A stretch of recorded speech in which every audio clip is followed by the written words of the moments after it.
Everyone কি অবস্থা? ভালো আছেন সবাই নিশ্চয়ই? সো আমি আজকে যে বিষয়টা নিয়ে কথা বলব সেটা হচ্ছে বরিশালের ডেডিরা অর্থাৎ বরিশালের যে বাপ সমাজ আছে, ঠিক আছে? এরা যে কেমন হইতে পারে আমি যদি একটু বুঝাই। এরা যেদিন মনে করেন বাড়ি থাকবেন, যারা চাকরি করে তারা তো আছে, তারা যেদিন ছুটি পায়, তারা যেদিন বাড়িতে আসবে ওইদিন ওরা কি করবে? এরা হচ্ছে বাসা থেকে হয় শাবল নেবে, কোদাল নেবে, কুড়াল নেবে, এই নিয়ে উঠানে নামবে। কোনো কাজ নাই তাদের।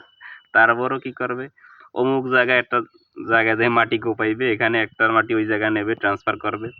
ছেলেপান যদি বাসায় থাকে একটু পরপর ডাক দেবে, এদিকে এইটা কর ওইটা কর, মানে একটা ঝামেলা।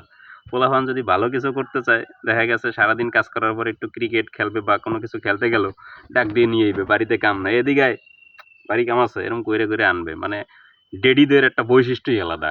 সবসময় তাদেরকে আপনি কিন্তু তাদের জীবনে সন্তুষ্ট করতে পারবেন না। আমি একটু তোতলাইতেছি কে জানি না, বাট কথা হইছে এইটা, ডেডিদের সন্তুষ্ট করা কিন্তু এই পৃথিবীতে কঠিন। আপনি বুড়ো হয়ে যাইবেন, দাড়ি হইকে যাইবে, তারপরে কিন্তু কইবে তুই এটা হয়, তোর এটা হয়ই না, তুই এটা পারস না, তুই বোঝই না বিষয়টা। ডেডির একটা ভাবেই আলাদা, সে ডেডি, ঠিক আছে?